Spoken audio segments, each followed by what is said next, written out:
Listo. Muy buenas tardes, estimados participantes. Comenzamos con la sesión número 2 de lo que es el análisis de aceite.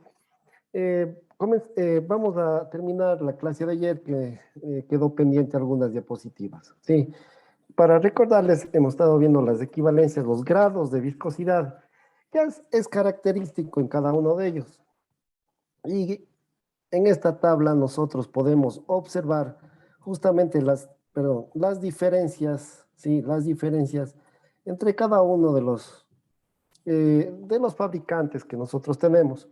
Sí, por ejemplo, tenemos, a ver, me permiten un momentito, ya.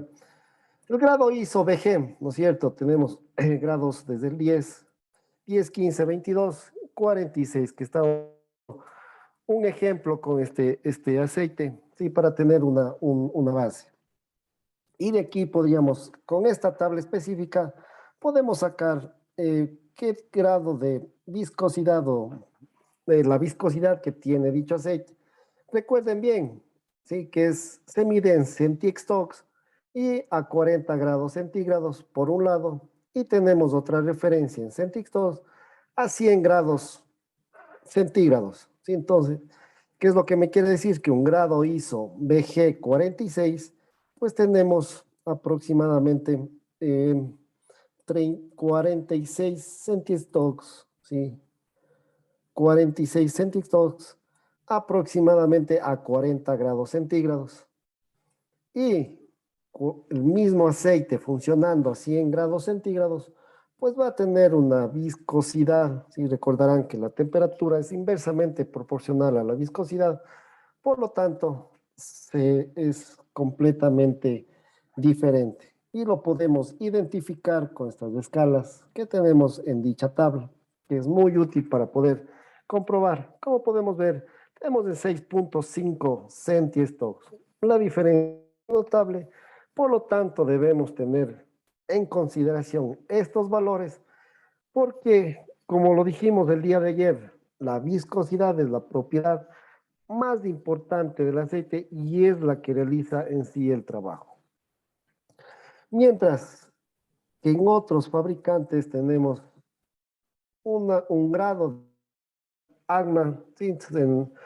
En el color café, pues para tener una referencia tenemos justamente un grado de viscosidad 1, ¿sí? En las normas AGMA, que hace referencia o es igual o es equivalente a la ISO BG 46. Entonces, eso muy útil cuando tenemos o adquirimos otro tipo de fabricante, podemos comparar, lo podemos verificar. Y la norma SAE, sí, la norma SAE, la 20, y la norma SAE para lo que es cajas reductoras, la 75W, pues también es equivalente a la ISO BG46 y la AMA grado 1. Esto es con lo que respecta justamente a las equivalencias de viscosidad. ¿Sí? ¿Cuáles son las tolerancias que nos permite la norma ACTM para la prueba, la D445? ¿Sí? Entonces, si hacemos o verificamos o tenemos como referencia un grado ISO 32, ¿sí? Una ISO 32, pues nos indica que para un valor bajo tiene que estar menos el 5%. Un valor muy bajo ya a niveles de alarma, menos por ciento. Mientras tanto que un nivel alto, sí, vamos a tener más del 10% y un nivel ya de alarma va a ser más el 15%. Por lo tanto, estos son los límites que nosotros debemos verificar en el momento que enviamos la muestra de aceite al laboratorio.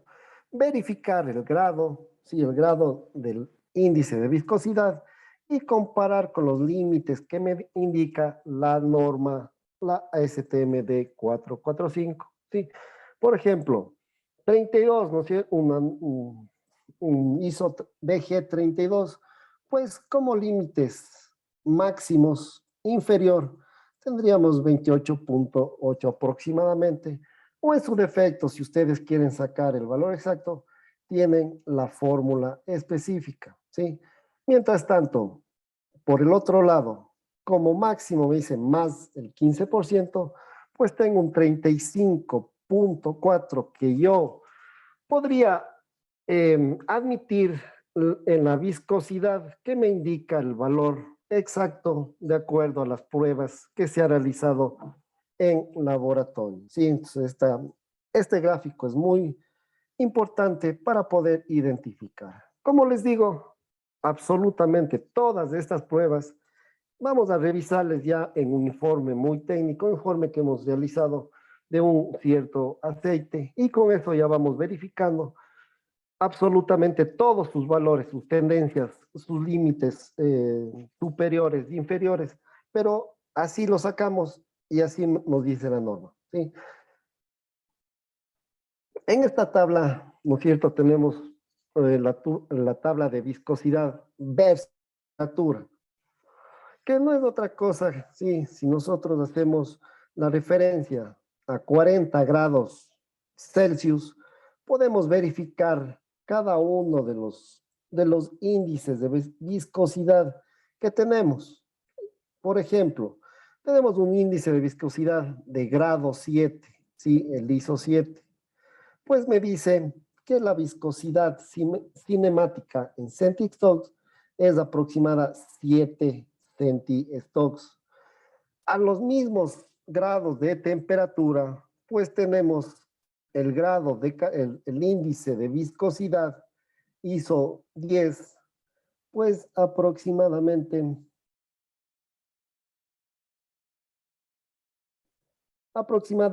en 11 centistocks. Sí, y así sucesivamente yo puedo verificar, puedo comprobar la viscosidad de acuerdo a la temperatura de trabajo que nosotros estemos realizando. Por lo tanto, estas tablas son muy útiles en el momento de comprobar y verificar la temperatura de trabajo de nuestros equipos rotatorios, ¿sí?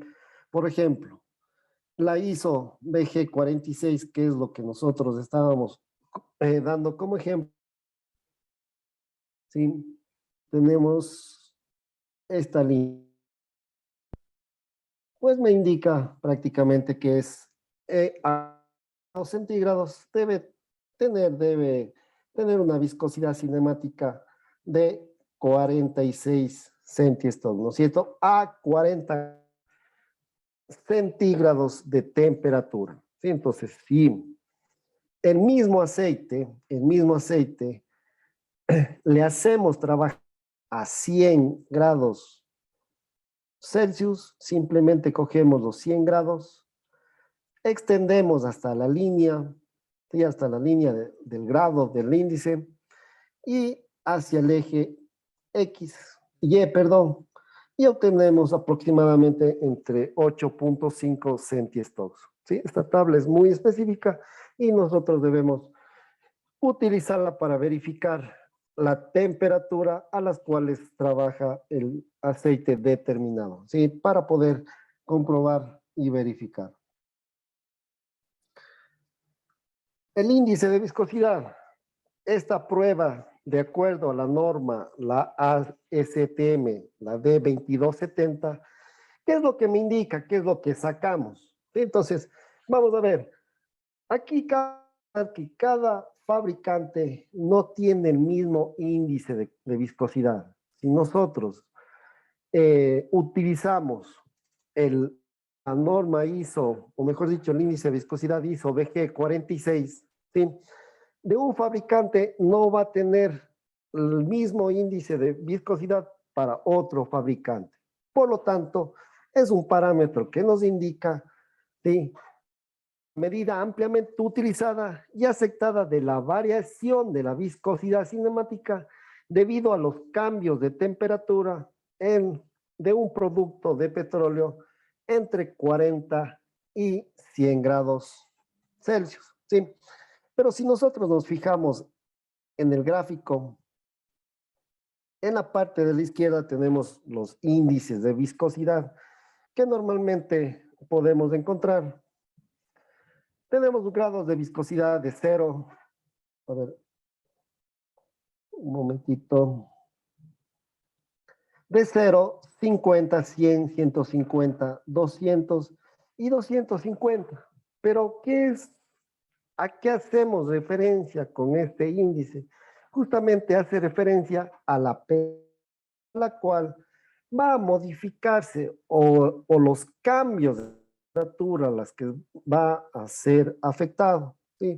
Por ejemplo, si te un lubricante que tiene un índice de viscosidad de 250, pues la pendiente de ese aceite va a ser la que les marqué en color amarillo. Por lo tanto, el cambio de temperatura va a ser menor, la diferencia de temperatura, si es que el mismo aceite tiene un índice de viscosidad de 50. ¿Sí? Entonces, que es justamente esta pendiente de aquí. A eso hacemos referencia absolutamente con este índice. Todos estos aceites tienen el mismo grado de viscosidad ISO, ¿sí? Pero de diferente índice de viscosidad. Por lo tanto, el cambio de temperatura es diferente de acuerdo a este parámetro muy importante, ¿no es cierto? Y un índice de viscosidad más alto indica una disminución menor de la viscosidad cinemática con el aumento de la temperatura del lubricante. ¿Cuál sería la mejor opción? ¿Cuál sería el valor? ¿Un índice de viscosidad alto o un índice de viscosidad bajo? Les consulto.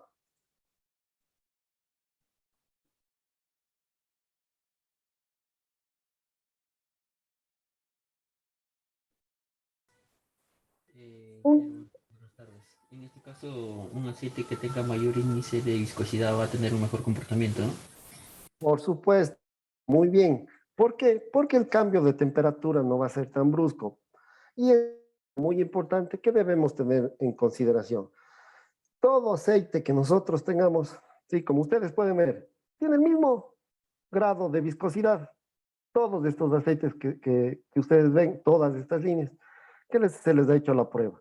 Pero cada uno tiene su diferente índice de viscosidad, por lo tanto, comportamiento es diferente y ese comportamiento es el que nosotros debemos saber y es un número que debemos tener en cuenta para realizar el análisis respectivo. Como ustedes lo dijeron, a mayor grado del índice de viscosidad, pues mejor va a ser el comportamiento con respecto a la temperatura, que eso es básicamente el trabajo que debemos hacer cuando hagamos el análisis correspondiente, el análisis del aceite correspondiente. ¿Sí? El índice de viscosidad se utiliza en la práctica como un número único que indica la dependencia de la temperatura versus la viscosidad cinemática. ¿Sí? Tomar muy presente este valor y eso es lo que vamos a visualizar, eso es lo que vamos a hacer el análisis correspondiente. Existen diferentes procedimientos, ¿sí? Podemos incluso tener ya fórmulas específicas para poder sacar absolutamente todas estas líneas, ¿sí? Y esto es lo que se utiliza en las pruebas para poder asimismo obtener dichos gráficos. Y con esto sacar el número exacto del índice de viscosidad, ¿sí?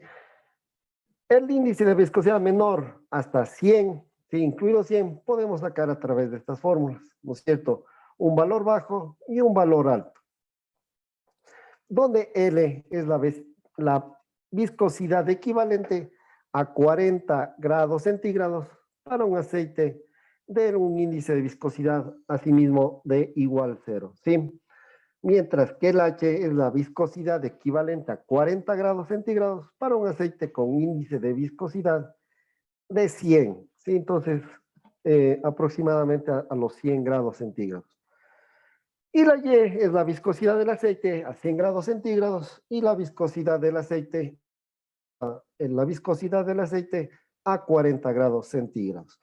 Por lo tanto, todos estos nosotros debemos, lo sacamos mediante las pruebas específicas en laboratorio para poder llegar a estas curvas correspondientes y poder sacar su índice de viscosidad, ¿sí? Pero a nosotros lo que nos entregan son los números, el índice adecuado. Aquí tenemos, bueno, 100 grados Fahrenheit, que equivale aproximadamente a los 40 grados centígrados, ¿sí? Que es lo que hemos estado haciendo referencia y para que ustedes no tengan ningún inconveniente. Y los 210 grados Fahrenheit, que es aproximadamente los 100 grados centígrados, ¿sí? Siempre, como ustedes ven, hacemos referencia a estos dos límites porque nos permite sacar absolutamente todos los parámetros. Como ustedes, siempre la viscosidad está relacionado o es, sí, es una variable de la temperatura, ¿sí? Es inversamente proporcional. ¿Cómo sacamos o cómo sacan el índice de viscosidad? ¿Sí? Este índice de viscosidad, de acuerdo, de acuerdo a la norma ASTM de 2270, ¿sí? Nosotros tenemos un punto de referencia a 100 grados centígrados, ¿sí? Y a través de las fórmulas, a través de las pruebas que se realizan, tenemos un índice de viscosidad de 0, ¿sí? De 0 con un aceite de referencia, ¿sí? Con un bajo índice de viscosidad. Luego, realizamos la prueba específica, la muestra que nosotros enviamos y sacamos, ¿sí? Sacamos un valor determinado. Para el ejemplo, hemos sacado un índice de viscosidad de 100, ¿sí? Por lo tanto, necesitamos sacar un promedio del aceite de referencia, ¿sí? De baja viscosidad con el aceite de referencia de alto índice de viscosidad y sacamos el promedio entre los dos valores, ¿sí? Entonces, esa es la forma de aplicar dichas fórmulas que les indiqué en esta diapositiva, ¿sí? Pero, como les digo, a nosotros nos interesa es saber especificar los valores correspondientes a lo que es el índice de viscosidad, ¿sí? ¿Para qué sirve? Ya sabemos, la variación de temperatura, el comportamiento de la viscosidad cinemática correspondiente a la temperatura. ¿Sí? Un dato muy importante y eso es lo que nosotros necesitamos saber, indicar para poder saber si el comportamiento del aceite está de acuerdo a los parámetros adecuados, ¿sí? Y tenemos tablas de índice de viscosidad para no aplicar absolutamente ningún tipo de fórmulas. Nosotros podemos eh, acudir a estas tablas para absolutamente sacar los valores correspondientes, sí, límites bajos y límites altos de viscosidad. Por ejemplo, cuando tenemos una viscosidad cinemática en grados centígrados, y siempre verifiquemos a qué temperatura están relacionados todos estos valores, si en este caso a 100 grados centígrados. Y a centistocks, o lo que es igual a milímetros cuadrados por segundo. Si tenemos esta viscosidad de 2, por darles un ejemplo, coloque 14 centistocks. Por lo tanto, el índice de viscosidad que nosotros debemos tener o verificar para que el aceite esté completamente dentro de los parámetros de acuerdo a la norma ASTM de 2274, pues está en un valor bajo de 263.3, ¿sí? Y un valor alto de 135.4. ¿Sí? Entonces, eso es a lo que nosotros debemos comparar, saber la viscosidad específica y con estas tablas yo puedo saber, comprobar si está dentro de los límites y con esto verifico, compruebo el correcto desempeño del aceite. ¿Sí? Consultas hasta aquí.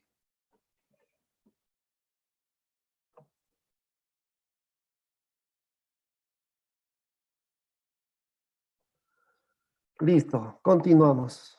Unas tablas muy útiles y estas tablas son las que encontramos en dicha norma.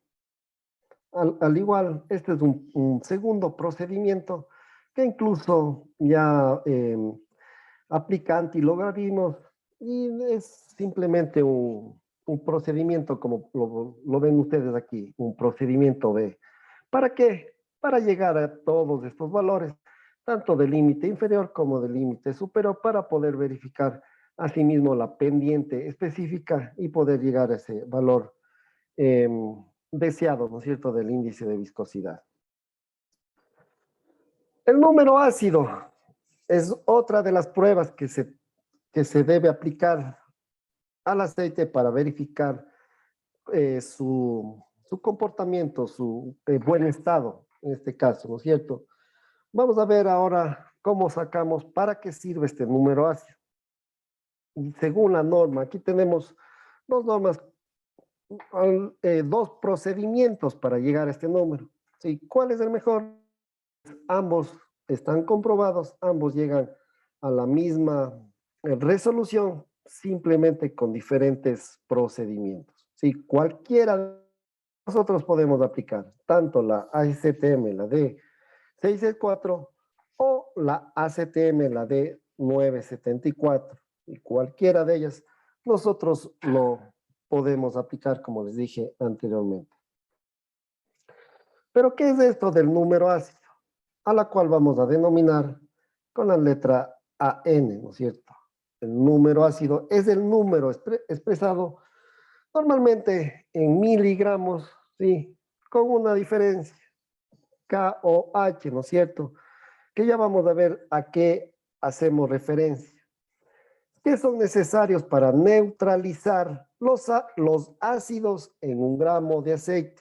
Entonces, absolutamente, mientras mayor es este número, mayores ácidos voy a necesitar, ¿no es cierto?, para neutralizar dichos ácidos, valga la redundancia. Aquí se utiliza el indicador alfa-neptol de benzeína a través del cambio de color de naranja a verde azulado. Entonces, esto es, este procedimiento, esta prueba STM, lo podemos realizar tanto en laboratorio como incluso en el mismo campo, ¿sí? Porque esta prueba es económica, los equipos se pueden adquirir sin ningún problema y podemos verificarlos. Aquí en aceites sintéticos también se atribuye a los ésteres del básico, entonces justamente es un valor, un número específico que me indica cuántos ácidos necesito neutralizar.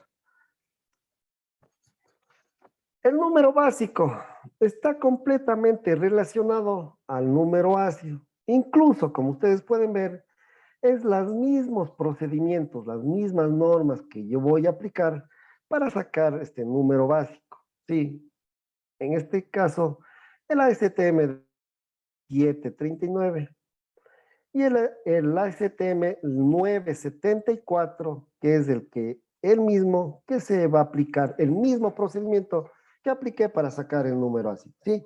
Es absolutamente, y vamos a ver por qué. Número básico, ¿sí? Y vayan ustedes anotando cada una de estas pruebas porque lo tenemos que ir analizando de qué y para qué se trata. Y lógicamente con sus tendencias, con sus valores máximos y cuando sabemos cuando está en perfectas condiciones dicho aceite. El número básico, asimismo, es el número expresado con la misma unidad de medida que el número ácido, ¿sí? En miligramos de KOH, que son necesarios para neutralizar los compuestos ácidos adicionados a un gramo de aceite, ¿sí? Ya sean básicos u alcalinos. En aceites nuevos y usados, está relacionado con la cantidad de aditivos detergentes. ¿Qué es este aditivo detergente? Justamente el que me ayuda para la limpieza de todos, absolutamente todos los elementos que tenemos en las máquinas rotatorias. Por lo tanto, me va a ayudar a comprobar estos aditivos y estos adicionados por cada gramo de aceite. El FTIR, según la norma, la ASTM, la D7624. ¿Qué es este FTIR?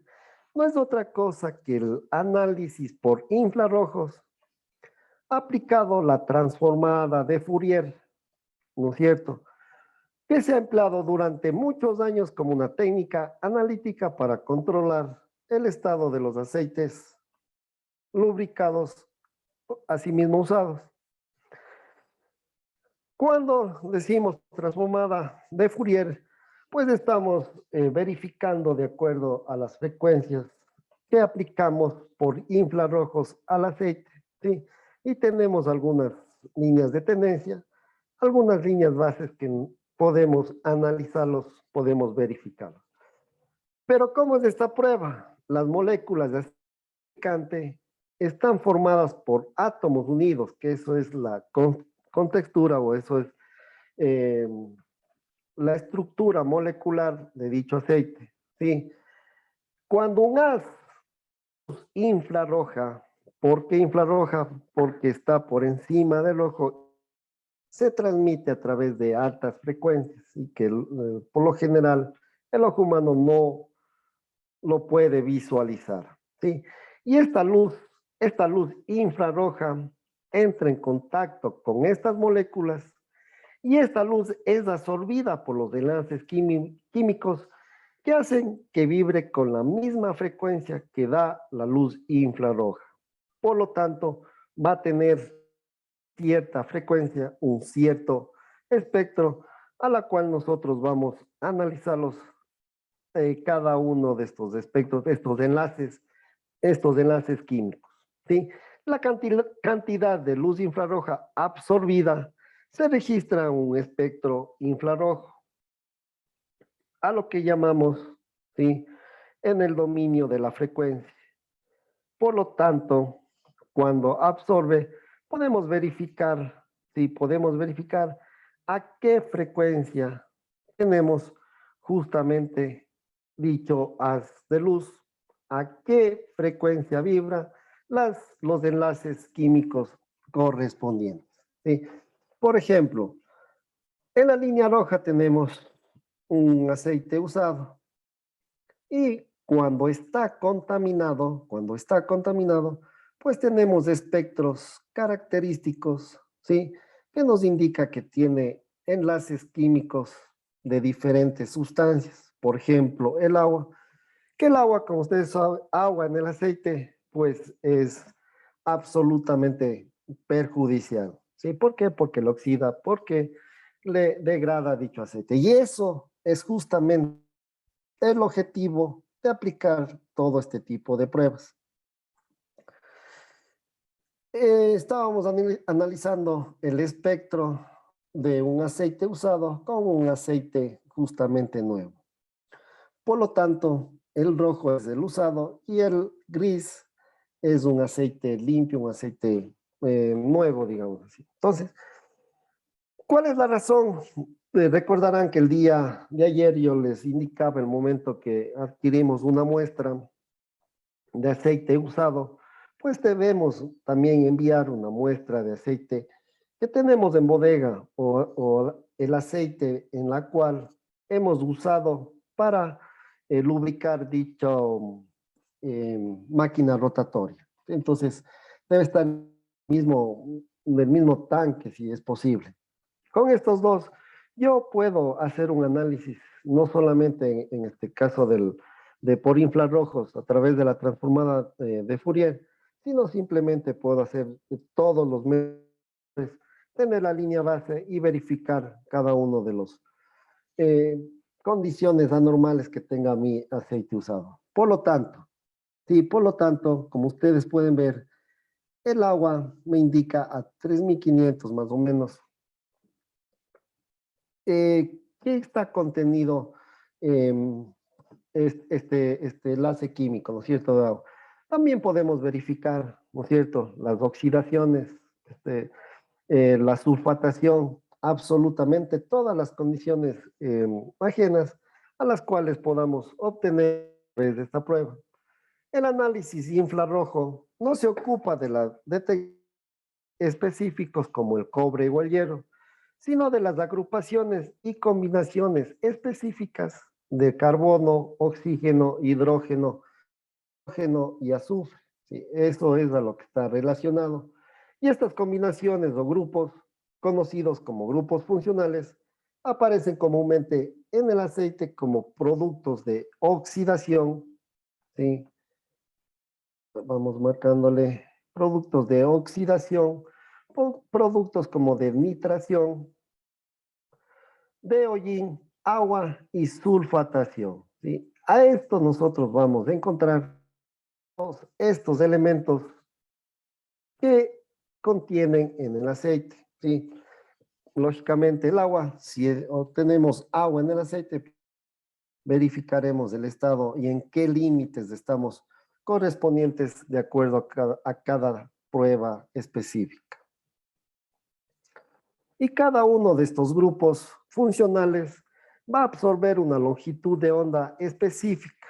Cuando decimos longitud de onda específica, estamos hablando de espectros, estamos hablando de frecuencias de específicas que es característico de cada uno de estos grupos a las cuales hicimos mención, ¿no es cierto? Oxidación, agua, sulfatación, nitración.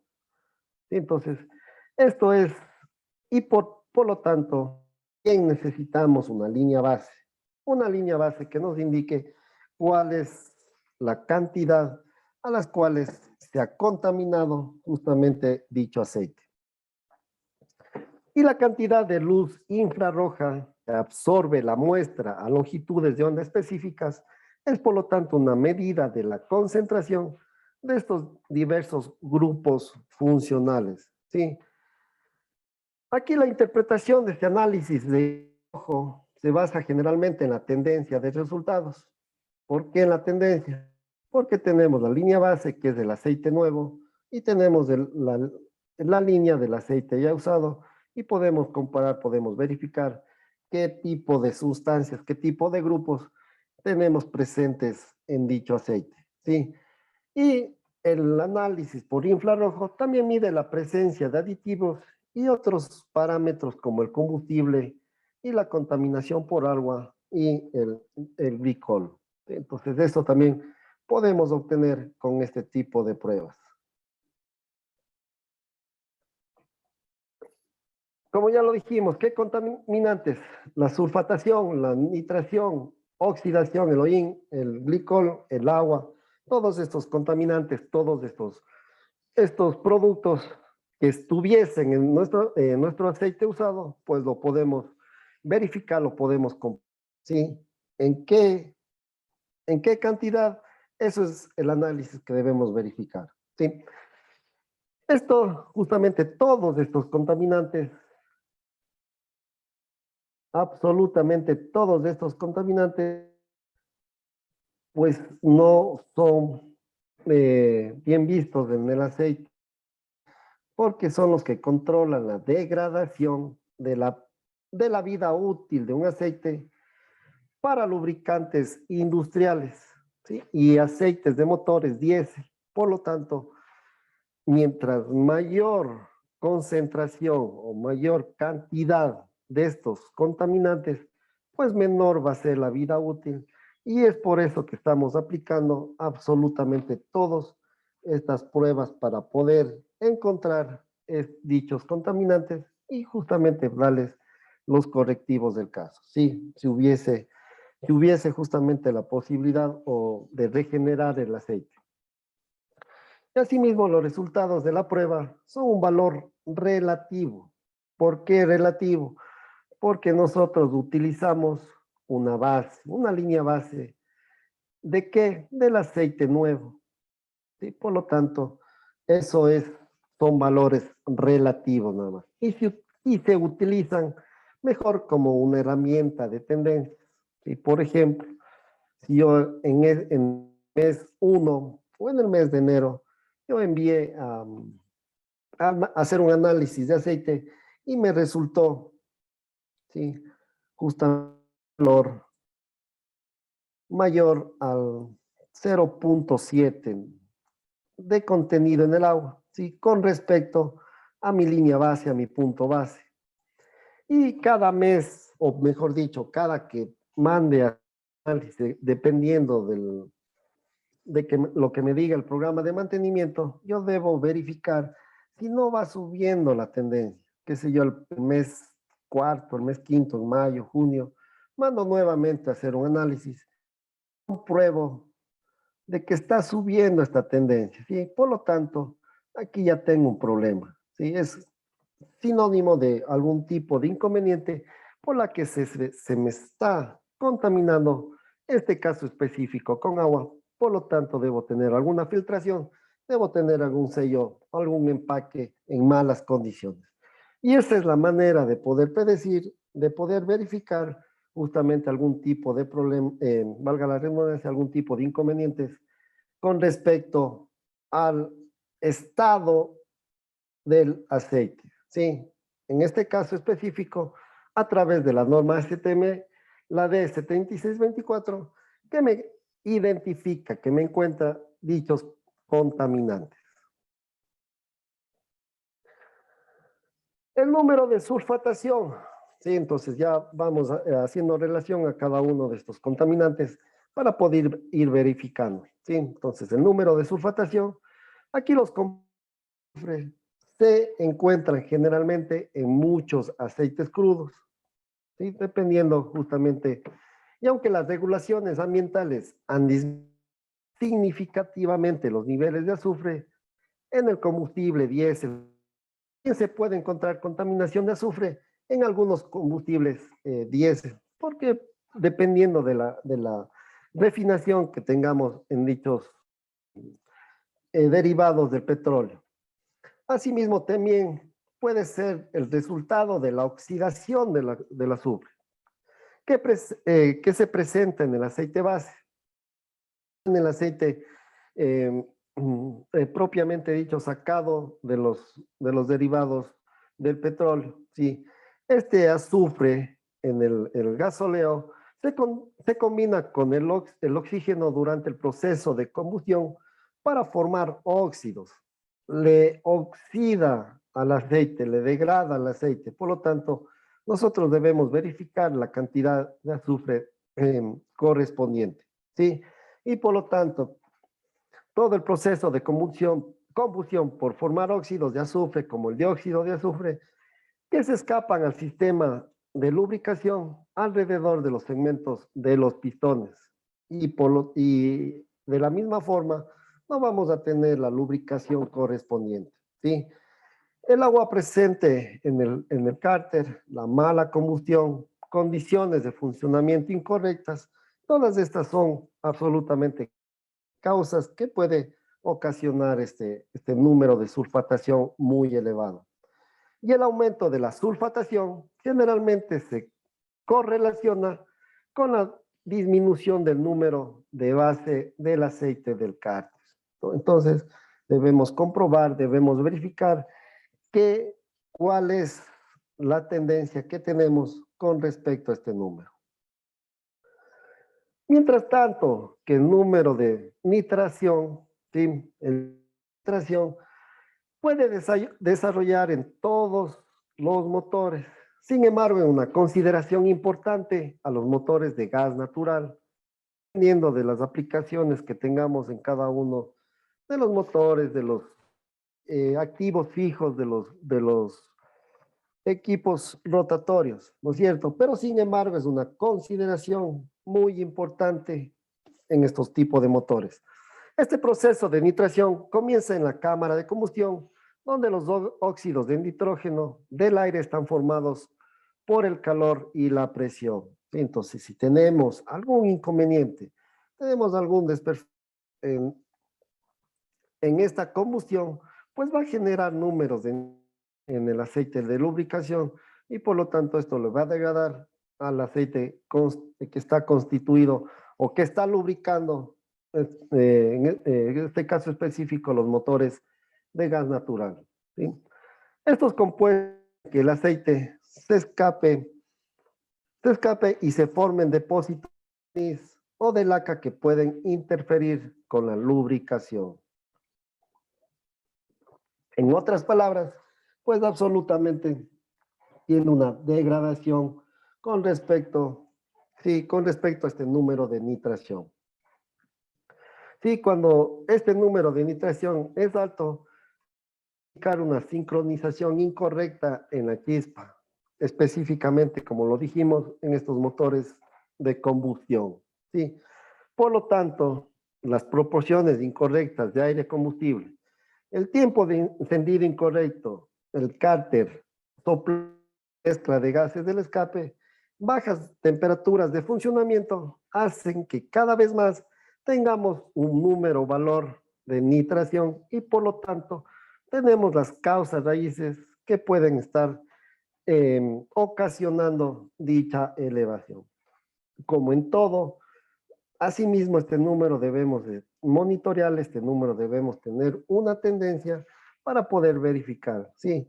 Y asimismo, este número es relativo porque justamente hacemos consideración de acuerdo a las nuevo que nosotros colocamos en dicho motor, en dicho cárter, en dicho equipo rotatorio. Y por lo tanto, es muy importante conocer, verificar qué tipo de aceite lo colocamos inicialmente, ¿no es cierto? Tener muy presente este valor. ¿Por qué? Porque al tratarse de un número relativo, pues justamente debo tener con qué comparar, cómo verificar, y la única manera es obteniendo las líneas base. El número de oxidación, ¿sí? ¿A qué hacemos referencia? Es una reacción química entre el oxígeno y el aceite. Al igual que la oxidación, es una relación entre el oxígeno y el hierro. Es lo que se nos oxida en la condición de oxidación de mi aceite específico, ¿sí? Aumenta la oxidación, el aceite comienza a perder sus propiedades lubricantes y forma resinas, barnices o lodos. ¿Sí? Entonces, muchas de las veces, si ustedes han visto eh, aceites ya degradados, pues en las paredes, ¿sí? En las paredes se forman estos lodos, específicamente donde se pegan dichos lodos. Por lo tanto, eso está relacionado muy específicamente a a la oxidación del aceite. Por lo tanto, debemos asimismo llevar una tendencia, nada más, para verificar cuál es su nivel de oxidación, ¿no es cierto? Entonces, eso debemos comprobar y eso es justamente los objetivos de aplicar todas estas pruebas específicas, ¿sí? El cambio más notable en el espesamiento del aceite, es decir, el aumento de su viscosidad, cambia notablemente esta propiedad muy importante, la viscosidad, ¿no es cierto? Y con todos sus inconvenientes, ¿no es cierto?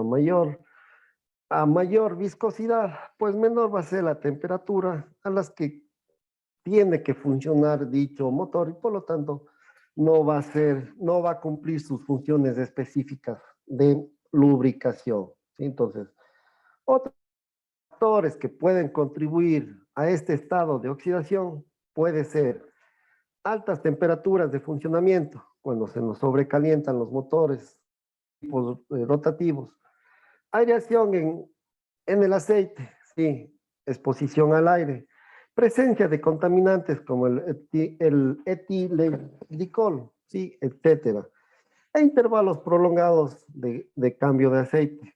También es otro de los factores a los cuales podemos adjudicar un número de oxidación alto o este contaminante alto con lo que respecta al aceite usado. ¿sí? Entonces, aquí tenemos una tendencia, ¿sí? Entonces, asimismo, debemos verificar, ¿sí? Un aceite nuevo, en este caso, a ver, ¿me permiten? Sí, siempre debemos comparar. Sí, es una prueba relativa. Debemos comparar con un aceite nuevo y un aceite usado, ¿sí? Y verificar de acuerdo a esta prueba infrarroja a través de la transformada de Fourier, pues cuántos componentes nosotros encontramos y comprobar absolutamente con el aceite nuevo, ¿sí? Para verificar la oxidación, la nitración, ¿sí? La sulfatación y absolutamente todos los componentes contaminantes que se puedan encontrar en lo que respecta al aceite usado, dependiendo de algunas condiciones como altas temperaturas, ¿no es cierto?, filtración de aire, mala combustión, etcétera. Por lo tanto, al encontrar dichos elementos, pues yo puedo llegar a una causa raíz que es justamente eh, el objetivo del mantenimiento basado en la condición y eso es lo que debemos verificar. ¿Sí? Asimismo, como ustedes pueden ver, siempre, aunque no se nota mucho, pero aquí tenemos dos líneas, asimismo, que están completamente una buena tendencia. ¿Y qué es lo que queremos decir? Que el aceite nuevo con el aceite usado pues tienen los mismos espectros, por lo tanto está el aceite usado en buenas condiciones y no tenemos contaminantes presentes en dicho aceite y por lo tanto seguir monitoreando de acuerdo a las frecuencias consideradas eh, en el análisis de aceite, dependiendo de la criticidad de cada uno de los equipos. ¿Sí? Eso es con lo que respecta a la prueba de infrarrojos por la transformada de Fourier. Consultas.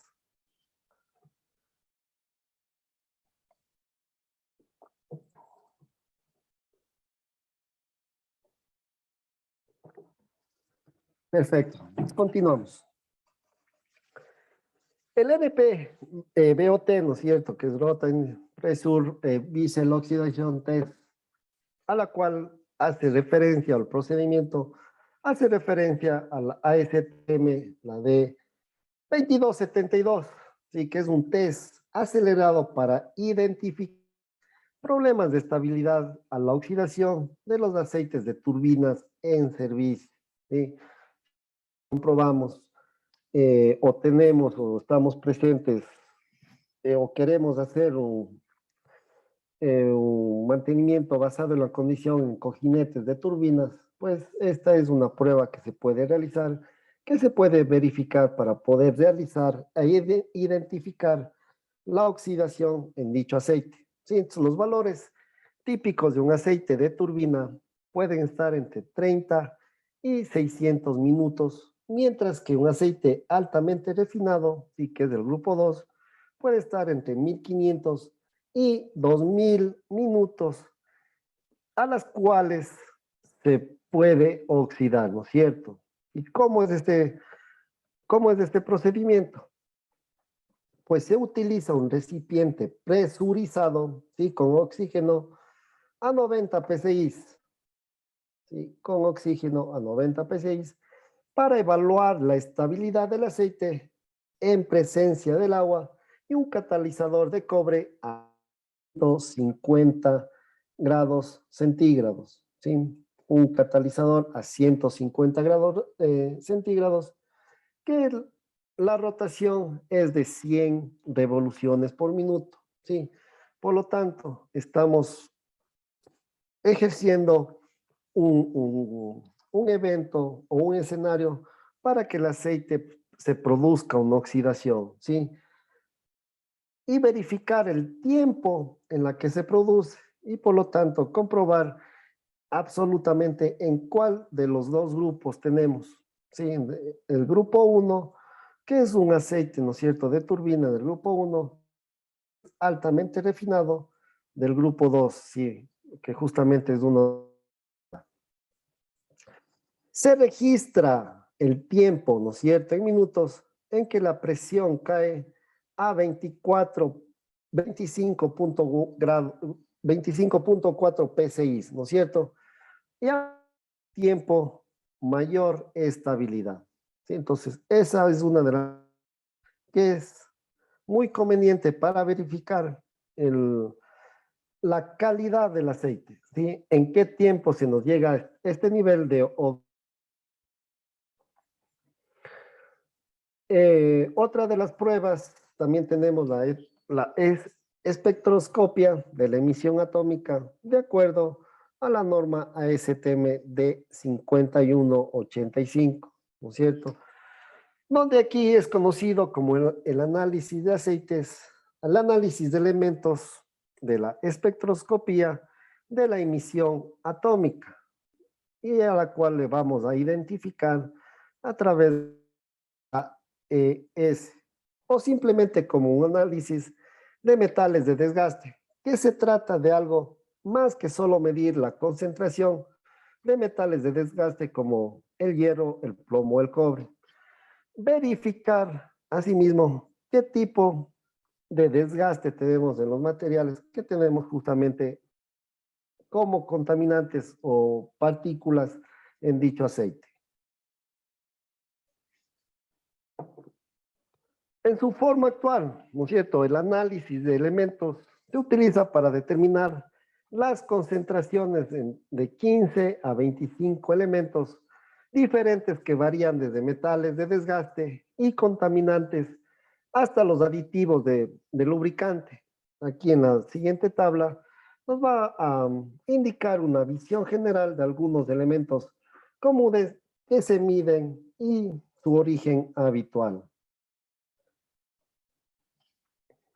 Esta prueba de espectroscopia de emisión atómica, pues individuales dentro de la muestra, como por ejemplo los átomos del hierro provenientes de las partículas de desgaste. ¿Sí? Entonces aquí nosotros ya tenemos una condición de desgaste, tenemos partículas en el aceite y eso es lo que debemos verificar, comprobar qué tipo de partículas es para poder llegar a una causa raíz y verificar realmente si el desgaste proviene, por ejemplo, de los elementos que estén constituyentes, ¿no es cierto? Asimismo, los átomos de zinc procedentes de las moléculas del aditivo, ¿sí? O del silicio de contaminación con sílice, son excitados utilizando una fuente de alta energía, ¿sí? Y estos átomos energías de fuentes de excitación y son transformados en un estado de alta energía, y eso es el procedimiento para poder verificar justamente estos átomos de hierros provenientes del desgaste de los elementos constituidos, ¿sí?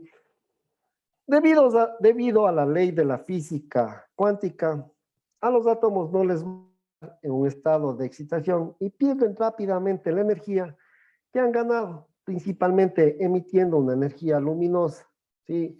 Y esta energía de luz emitida simplemente cambia o se transforma la energía, y la cual es inversamente proporcional a la longitud de la onda. Y por lo tanto, al hablar de espectroscopía, estamos hablando de diferentes tipos a las cuales nosotros podemos aplicar y determinar algún tipo de átomos constituyentes de metales compuestos o metales que están contaminando nuestro aceite, ¿sí?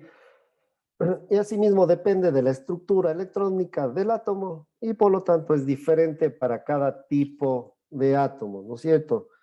Y este es de esta manera, midiendo la cantidad de luz emitida en la longitud de onda de emisión por cada uno de los metales, de los átomos de los metales, podemos identificar o podemos determinar la concentración de cada uno de los elementos constituyentes o los elementos que están contaminando o partículas en el aceite que pueden ser de cobre, de zinc o de sodio, con esta prueba específica, ¿no es cierto? Entonces, como ustedes pueden ver, ya vamos cubriendo un gran rango de posibilidades que se puedan encontrar en el aceite. Sí, en primer lugar, y las pruebas más importantes, era de encontrar este índice de viscosidad.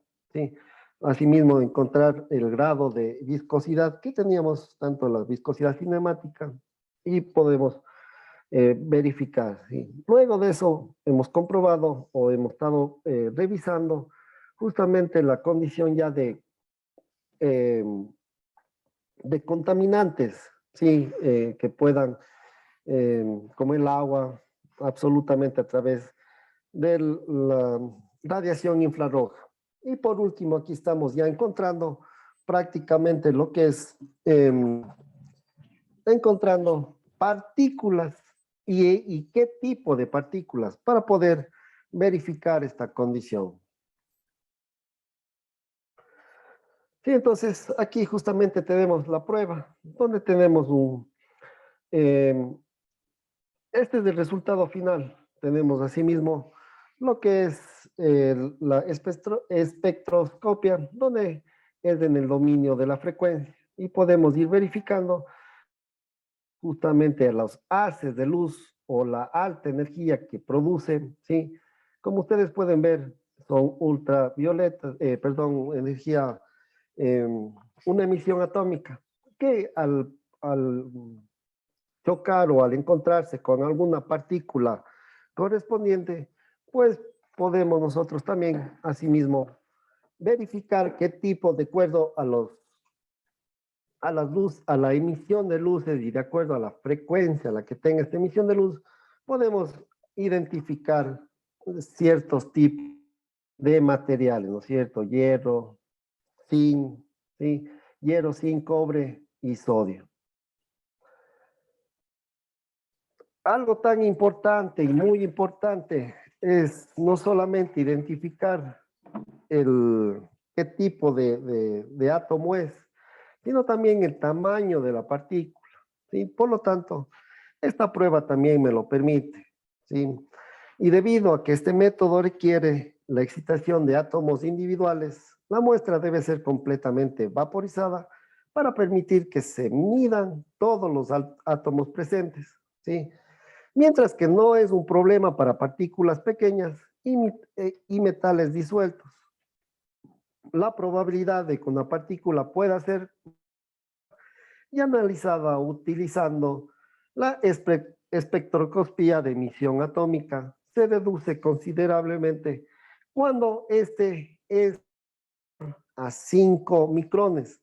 El tamaño de la partícula inconvenientes cuando tenemos o cuando su radio o cuando su tamaño es mayor a los 5 micrones.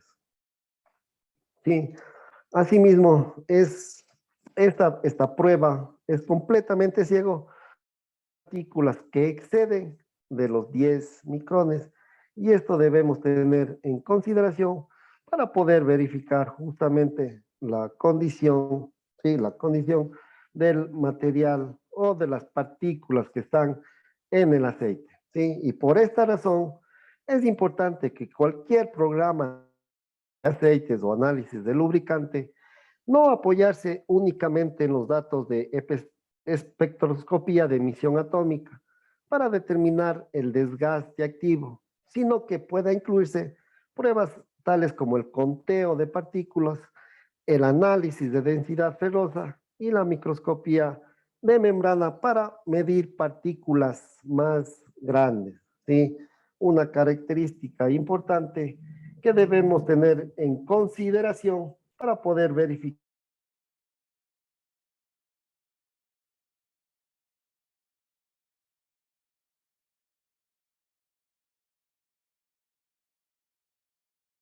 que exceden otro tipo de pruebas.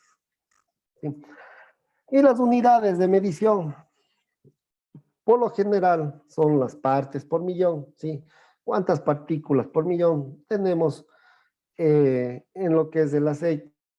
Simplemente de las partes de los elementos en cuestión, partes de la muestra, ¿sí? Partes por millón. Esa es la unidad de medida a la cual vamos a identificar las partículas.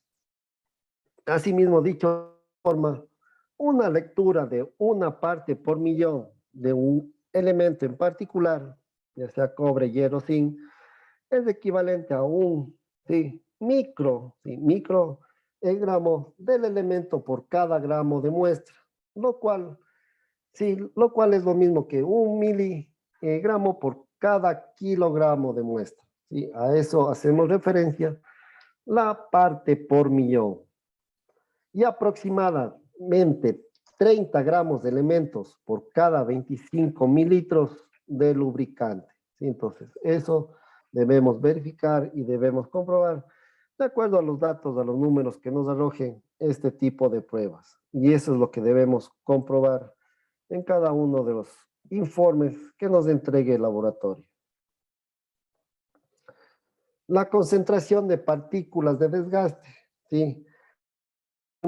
Al desgaste de la máquina, ¿sí? Cuando es menor a los 10 micrones, pues el desgaste es menor, pues simplemente tenemos que seguir monitoreando. Cuando es menor a los 50 micrones, pues ya hay un inicio de un desgaste. Cuando es menor a los 100 micrones, pues el desgaste es acelerado. Y cuando es mayor a los 100 micrones, pues ya hay una falla inminente, pues prácticamente el desgaste, el aceite no está cumpliendo su objetivo, el de lubricar, y por lo tanto tenemos desgastes en los elementos de las máquinas rotatorias. Me determina a través de esta prueba específica. No sé si tengan consultas hasta aquí.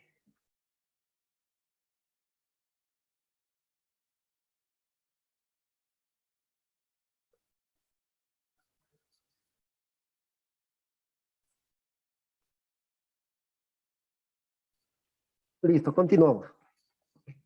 Bueno, cabe mencionar que eso es hemos hecho una revisión de las pruebas existentes, las que más se utilizan, las que más se aplican para poder identificar algún tipo de problemas con lo que respecta justamente a la calidad o al estado específico del aceite de mención, sí, al análisis del aceite.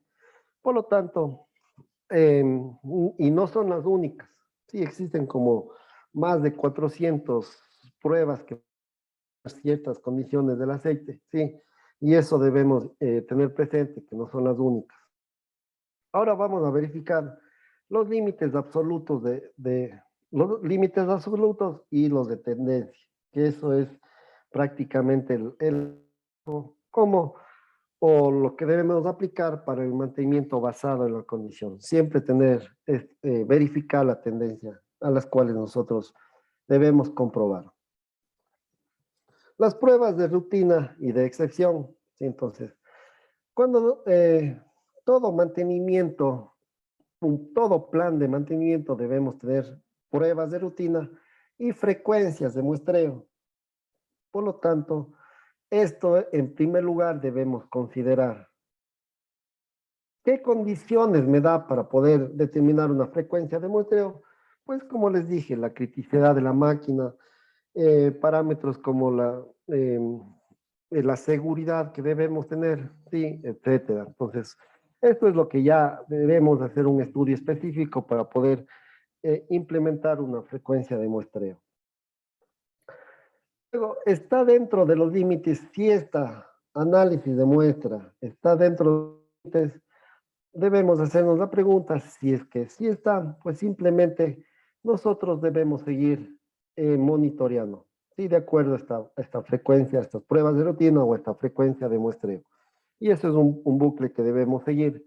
Mientras tanto, que si no está dentro de los límites, pues debemos verificar o debemos preguntarnos si se determinó la causa raíz, ¿sí? ¿Para qué?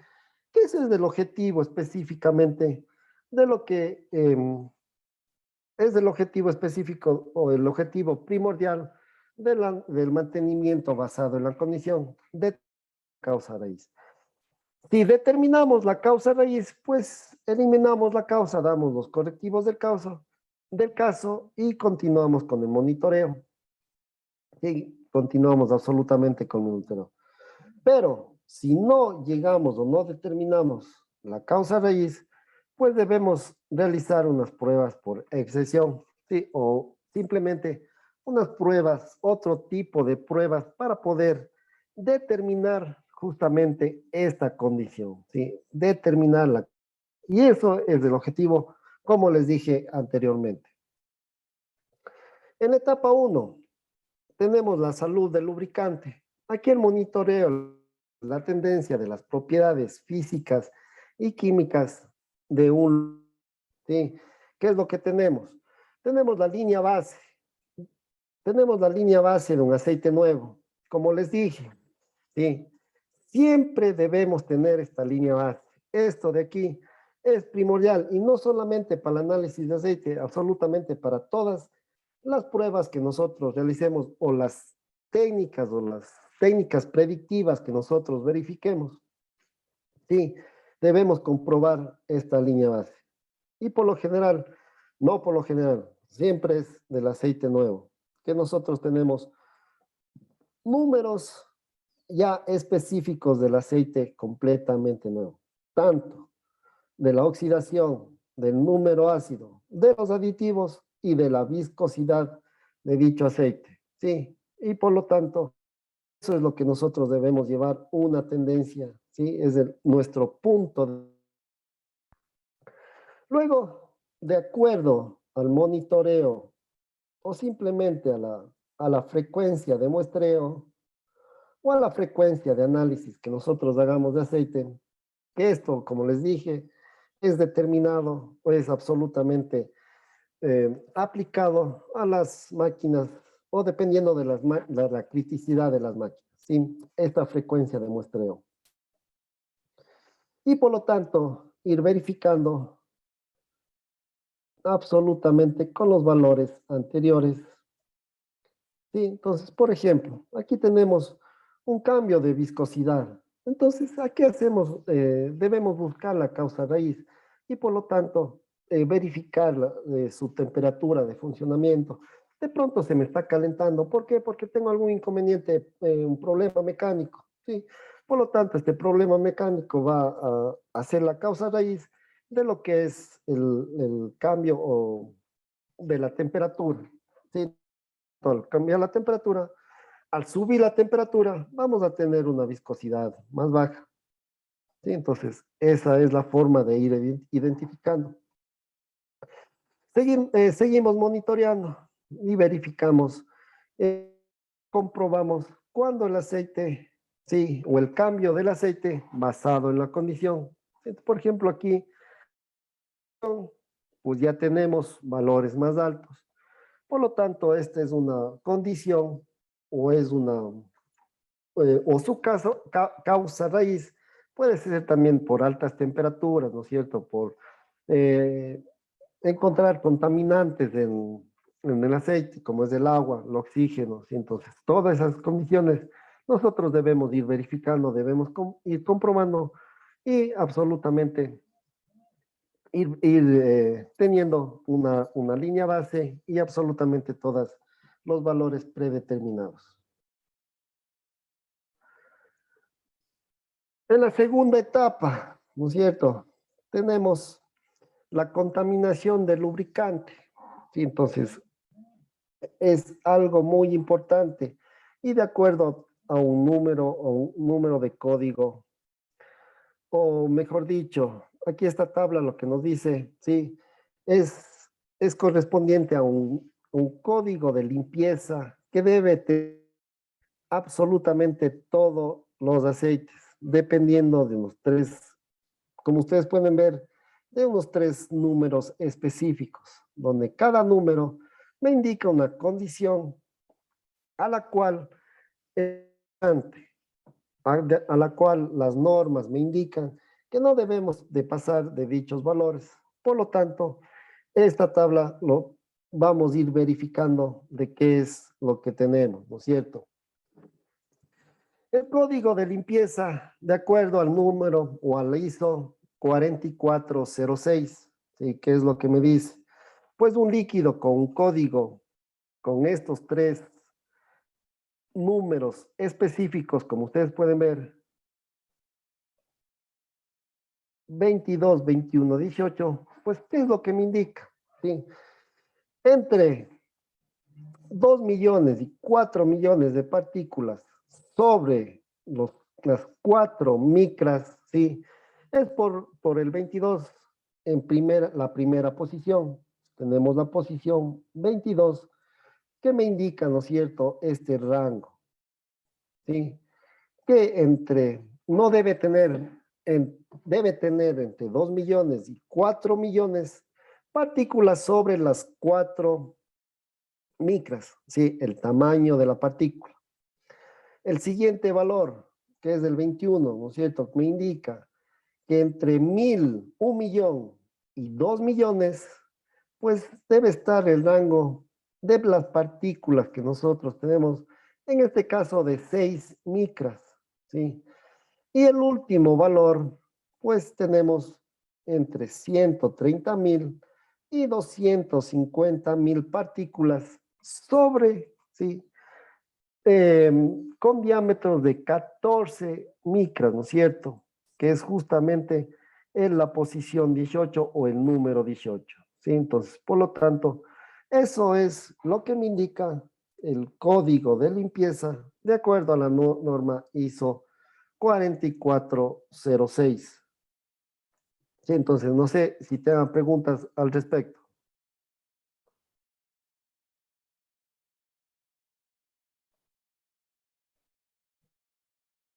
Listo, continuamos. Y la tercera etapa, que es la etapa del desgaste, por lo tanto, asimismo, nosotros verificamos, comprobamos las condiciones de desgaste, ¿sí?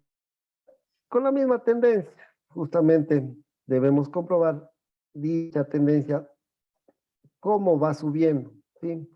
Y por lo tanto, verificamos, ¿no es cierto?, que entre 1768, ¿sí?, y 1715, pues tenemos algún tipo de desgaste, algún tipo de tendencia, y el diámetro de la partícula, pues, es mayor, y por lo tanto, eso ya me indica una condición, una causa raíz de desgaste, ¿no es cierto?, que es la tercera etapa.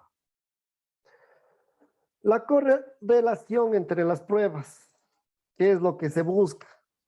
¿Cuál es el método primario y cuál es el método secundario o la comprobación o la confirmación de dichos métodos? Entonces, por ejemplo, la, la contaminación con partículas, ¿sí? ¿Qué método es el primario? ¿Qué método debo seguir? Pues me dice el número uno. Pues el número uno es el conteo de partículas. ¿Cuál es el método secundario o el método de confirmación? Me dice que es el 4, que es el análisis de elementos, y me dice que es el 3, que es la ferrografía analítica, ¿sí? Con respecto a la contaminación con partículas. Cuando queremos detectar o la detección de partículas de desgaste, me dice que el método primario para aplicar es el 2 y el 4, ¿sí? Que es la densidad ferrosa y es el análisis de elementos. Y un método secundario o de confirmación es el conteo de partículas. Cuando queremos buscar análisis de partículas de desgaste, pues asimismo el método primario es el 3 y 4, que es la ferrografía analítica, y lo que es el análisis de elementos, ¿sí? Y el método para confirmar es el 1 y el 2, conteo de partículas y de densidad ferrosa. Eso con lo que respecta a las partículas, ¿sí? Ahora, la viscosidad anormal, pues, ¿cuál es el método primario? Pues es justamente el de viscosidad, ¿sí? Y no tenemos ningún método secundario. Con lo que respecta a la contaminación con humedad del aceite, pues ¿cuál es el método primario para aplicar 9? Es la prueba de humedad y lo que es, ¿no es cierto?, el infrarrojos por la transformada de Fourier, que eso es primario para poder comprobar esta condición. Y un método secundario de confirmación es el 10 y el 4, ¿no es cierto? Que es la viscosidad y lo que es el análisis de elementos. Cuando queremos encontrar tratamiento de aditivos, ¿sí? Agotamiento de aditivos, podemos nosotros aplicar 4, 9 y 11, ¿sí? 4, análisis de elementos; 9, infrarrojo por la transformada de Fourier; y lo que es la voltametría, ¿sí? Eso es lo que podemos aplicar para poder comprobar el agotamiento de aditivos.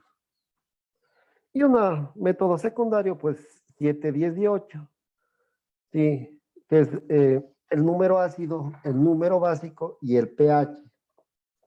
Y el 10, pues es la viscosidad.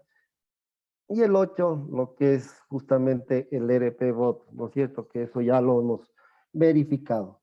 Y la estabilidad oxidativa, ¿sí? Que me indica qué tiempo, cuál es el tiempo máximo que me permite o que reacciona o que se oxida dicho aceite, pues aplicamos 7, 8, 9 y 11, ¿sí? 7, 8, 9 y el 11, ¿no es cierto? Mientras tanto que para comprobar, pues verificaremos por el método de viscosidad. La contaminación refrigerante, pues asimismo, ¿sí? El método utilizado, que es el 4, que es el análisis de elementos, y un método secundario es el 10 y el 9, ¿sí? El de infrarrojos por la transformada y lo que es la viscosidad. Y la dilución por combustible, utilizaremos el 5 y el 9, punto de inflamación, y el 9 asimismo lo que es el método por infrarrojos de la transformada. Y un método de comprobación, el 10 y el 4, ¿sí? 10, la viscosidad, y el 4, que es el análisis de elementos. Y el hollín, el 9, la transformada por infrarrojos, y el de viscosidad. Y la reserva alcalina, la 7 y 11, sí, 7 y la voltametría, que es el 11, podemos aplicar para buscar una reserva alcalina, ¿sí? Esta tabla está muy explicativa de todos los análisis, todos los métodos que puedo aplicar para poder encontrar ciertas consistencias o no deformaciones, de desgaste es el aceite, ¿sí? Pruebas típicas del laboratorio, las pruebas de rutina. Tenemos conteo de partículas, tenemos viscosidad cinemática, tenemos el número ácido, tenemos el análisis de elementos, que es metales de desgaste, los contaminantes, aditivos, tenemos la transformada por infrarrojos, ¿no es cierto? Tenemos la densidad ferrosa y tenemos el agua por crepitación o la transformada por infrarrojos, ¿no es cierto? Y las pruebas de rutina se aplican para cada muestra, ¿sí? Mientras que las pruebas de excesión, pues las pruebas se ejecutan cuando una muestra de rutina tiene un resultado anormal. En otras palabras, la muestra que nosotros enviamos al laboratorio, de pronto por una mala aplicación de la toma de muestra, se nos contaminó y no corresponde específicamente al aceite o al objetivo, al funcionamiento de mi máquina. Por lo tanto, vamos a aplicar las pruebas de excesión, ¿sí? Como es la ferrografía analítica, la prueba de membrana o el agua por Carl Fischer, ¿sí? Entonces, esas son pruebas de excesión o para comprobar un resultado anormal.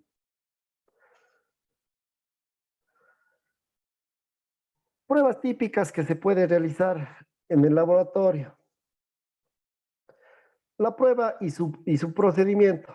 Tenemos el conteo de partículas, como ustedes pueden ver, algo muy importante, muy primordial, porque me indica de algún tipo ya de desgaste de los elementos, ¿sí? Por lo tanto, cuando tenemos esta prueba, En aceite para máquinas papeleras, pues es una prueba, ¿no es cierto? Una prueba de rutina, ¿sí? A la que identificamos con la letra R. Aceite para rodamientos de motores y bombas también es una prueba de rutina para motores de diésel y gas, una prueba de rutina para fluidos hidráulicos, una prueba de rutina para compresores de aire y gas, asimismo pruebas de rutina, enfriadores, refrigeraciones y refrigeración, en transmisiones de mandos finales y diferenciales de aceite para engranajes industriales, pues son pruebas de rutinas, así como aceites para turbinas de vapor, aceite de gas o para fluidos. Si todas deben ser una prueba de rutina del conteo de partículas. ¿Sí? Y para no hacerles muy extenso, pues verificaremos o hagamos el estudio del análisis de aceite para engranajes industriales. ¿Sí? Para verificar la viscosidad, ¿sí? A 40 grados o a 100 grados centígrados, pues asimismo son pruebas de rutina. El número ácido son pruebas de rutina. ¿Sí? Lo que es el infrarrojos por la transformada de Fourier, una prueba de rutina. ¿Sí? Lo que son los fenoles, una prueba de rutina, ¿sí? El ZDDP, prueba de rutina. Tenemos la densidad ferrosa, prueba de rutina. La ferrografía analítica, esta es una prueba de sección, ¿sí? Y podemos comprobar con la 8 y 14, ¿sí? Que ya lo vamos a verificar qué pruebas de excepción es. Y también para crepitación, pruebas de rutina, agua por Carl Fisher, una prueba de sección, ¿sí? Tenemos el análisis de elementos, puede ser una prueba de rutina y una de sección, y lo que es, asimismo, los aditivos son pruebas de rutina. Aquí es una tabla a las cuales nos hace un resumen de todas las pruebas que nosotros podemos realizar, podemos aplicar justamente a cada una de las pruebas. ¿Sí? Consultas.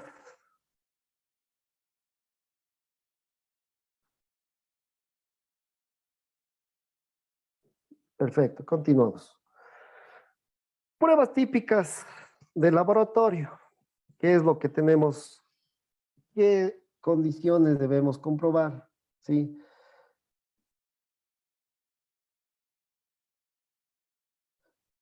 Los límites son detonadores que se alertan de datos o tendencias anormales del comportamiento del análisis del aceite, ¿sí? Entonces, propiedad a la cual vamos a monitorear, siempre debemos nosotros tener estos límites específicos, ¿sí?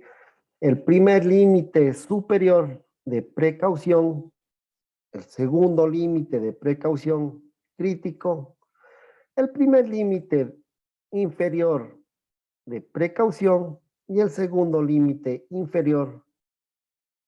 ¿Sí? Los primeros valores pues son precauciones, alertas que ya debemos prender para poder verificar, ¿no es cierto? Poder aplicar ya, porque ¿cuál es el objetivo? Es absolutamente encontrar la causa raíz para darle los correctivos del caso y no pasarnos de estos límites absolutamente en lo que es el análisis de las pruebas típicas del laboratorio, ¿sí? Entonces, ¿cuáles son los beneficios de los límites? Absolutamente el de habilitar análisis adicionales basados en las excepciones, facilitar la planificación y la programación, reducir sustancialmente la cantidad de datos que se ven y los objetivos son límites que definen los objetivos de rendimientos, no la falla inminente. Por lo tanto, como ustedes pueden ver, sí, en este muestreo, en este análisis que se ha hecho del aceite, pues ya me pasó el primer límite inferior. Por lo tanto, aquí hay una alarma, ¿sí? Verifico la condición, verifico justamente la causa raíz y puedo darle los correctivos del caso. ¿Con qué objetivo? De no pasar la segunda límite inferior, que ya es un valor crítico. Ya son unas características, unas propiedades físico-químicas del aceite que no me permiten o no cumplen su función que es el de lubricar. Por lo tanto, eso son condiciones extremas dentro de las máquinas rotativas y por lo tanto no lo debemos permitir. ¿Por qué? Porque justamente podemos ocasionar daños catastróficos o simplemente la parada de la máquina. ¿Sí? Mientras que asimismo los límites pueden ser superiores, pueden ser inferiores o simplemente ambos, dependiendo de la prueba que se le realice a las del laboratorio. La influencia del tipo de aceite y el tiempo de... Pues aquí tenemos condiciones de excelente, ¿no es cierto? 4 asteriscos, muy bueno, 3 asteriscos, sí, bueno, 2 asteriscos, regular, un asterisco, un asterisco, ¿no es cierto? Y lo que es eh, un, un rectángulo amarillo, pues inaplicable, no se aplica en esta condición. Por ejemplo, cuando tenemos una luz hidrodinámica, pues aquí en los aceites es excelente, ¿no es cierto? En grasas, pues no es regular, no se aplica para sólidos y muy bueno para lo que es gases. Lo que es lubricación límite, asimismo, es bueno para aceites y grasas y muy bueno para lo que es sólidos, ¿no es cierto? Y en gases no se aplica. Asimismo, en refrigeración, pues tenemos que es excelente. En aceites es bueno o regular en lo que es grasas, no se aplica para sólidos. Y en gases, asimismo, es eh, bueno. Y la facilidad de la alimentación, pues es bueno para aceites, grasas, asimismo es regular, no se aplica para lo que es sólidos y lo que es muy bueno para lo que es gases, ¿sí? Y aquí tenemos algunas condiciones, por ejemplo, el rango de temperatura de operación para aceites, pues es bueno, aceites y grasas es bueno, es excelente para sólidos, ¿sí? Y lo que es gases es muy bueno, ¿no es cierto? Entonces, eso es la influencia del tipo de aceite y el tipo de uso que nosotros lo entreguemos. El reconocimiento de patrones versus la interpretación aislada de valores únicos, ¿sí? Entonces, ¿a qué vamos a hacer eh, presencia o presente con este tipo de condición? Entonces, la habilidad para interpretar los resultados del análisis de lubricantes, pues es del objetivo, es lo que debemos saber. Eso es lo que debemos considerar. Interpretar los resultados. ¿Por qué? Porque simplemente si no me dan los resultados del laboratorio, no puedo saber, no puedo indicar, por más que este resultado, estos resultados del laboratorio, me dicen las tendencias, me dice si está bueno, me dice si está malo, pero debo saber interpretar. Por lo tanto, las decisiones sobre las actividades son cruciales para tomar decisiones, ¿sí? En lo que es el mantenimiento. Tiene que tener a alguien dentro de su organización que pueda reconocerlos e interpretarlos dentro del contexto operacional de la planta también es esencial, absolutamente. Sí, por lo tanto, todas las certificaciones que se sacan, como vimos el día de ayer, pues a veces necesitamos tanto la parte de experiencia, ¿sí? La parte de capacitación, pues es un proceso muy largo, es justamente por todos estos tipos de circunstancias que debemos interpretar. Y esta es una habilidad que se puede desarrollar fácilmente con una mínima inversión en entrenamiento y certificaciones.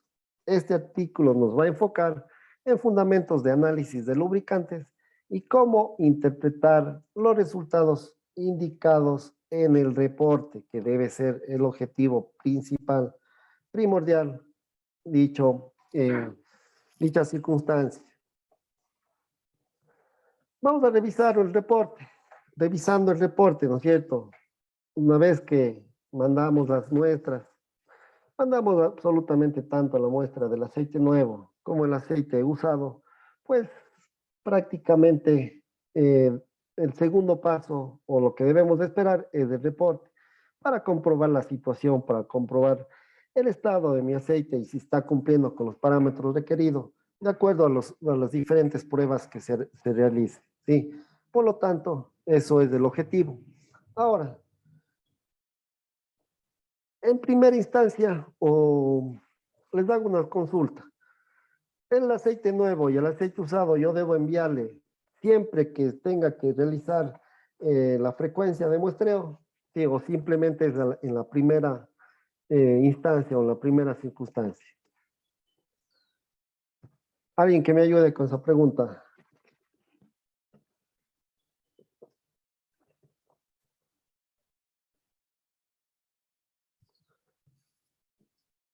Sí, pues en primera instancia, ¿por qué? Porque yo debo verificar una línea base, ¿no es cierto? Para poder comprobar la tendencia de mi máquina.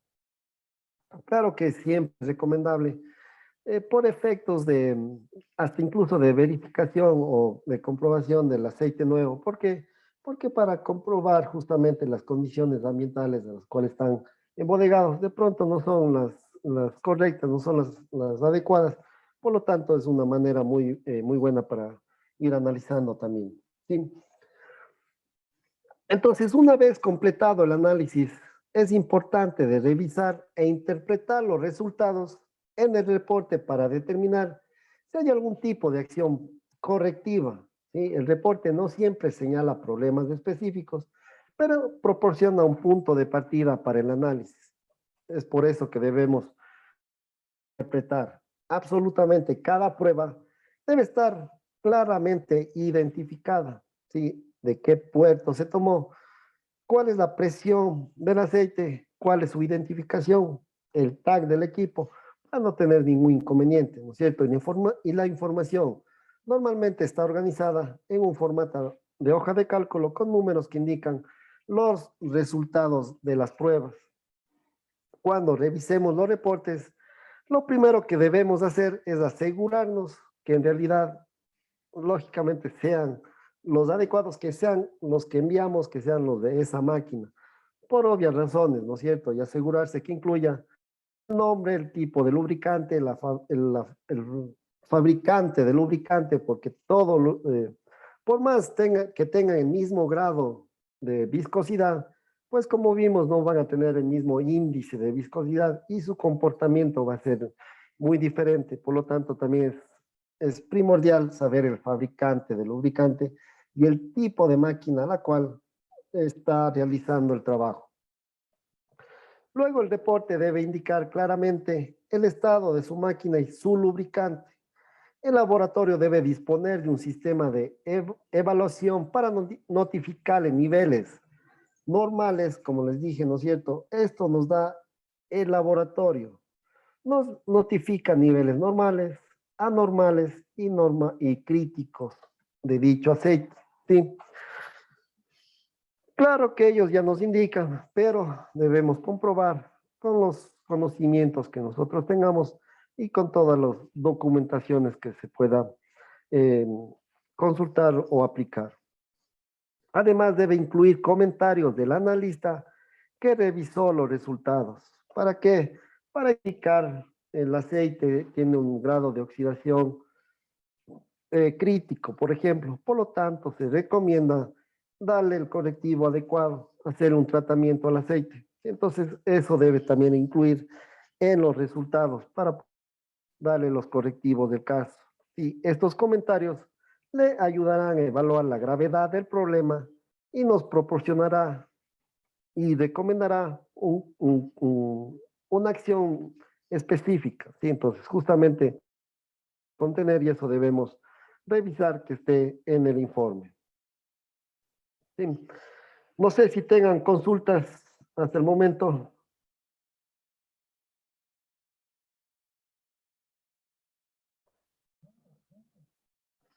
Listo.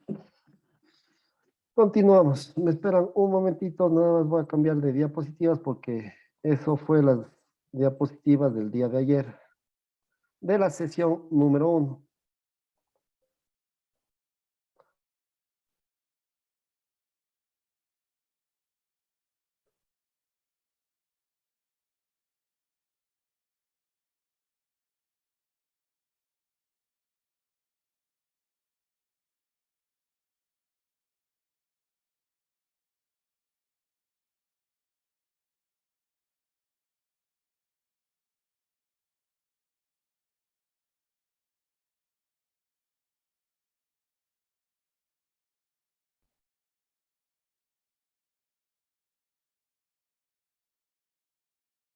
Bueno,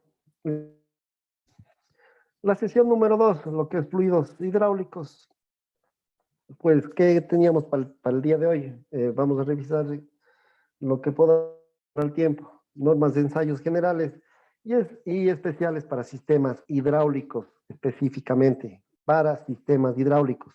Consideraciones de diseño de sistemas hidráulicos, la presión y el tipo de aceite que debemos aplicar, debemos considerar ya para esta condición específica, para este objetivo específico, lo que son sistemas hidráulicos, control de rutinas y muestras por motivos particulares, valores límites típicos y estudios de caso que lo iremos revisando, ¿no es cierto? Normas de ensayo generales y especiales para sistemas hidráulicos. Y aquí tenemos absolutamente todos los métodos, los sistemas que podamos aplicar para poder verificar la condición, sí, la condición de mi aceite hidráulico, ¿no es cierto?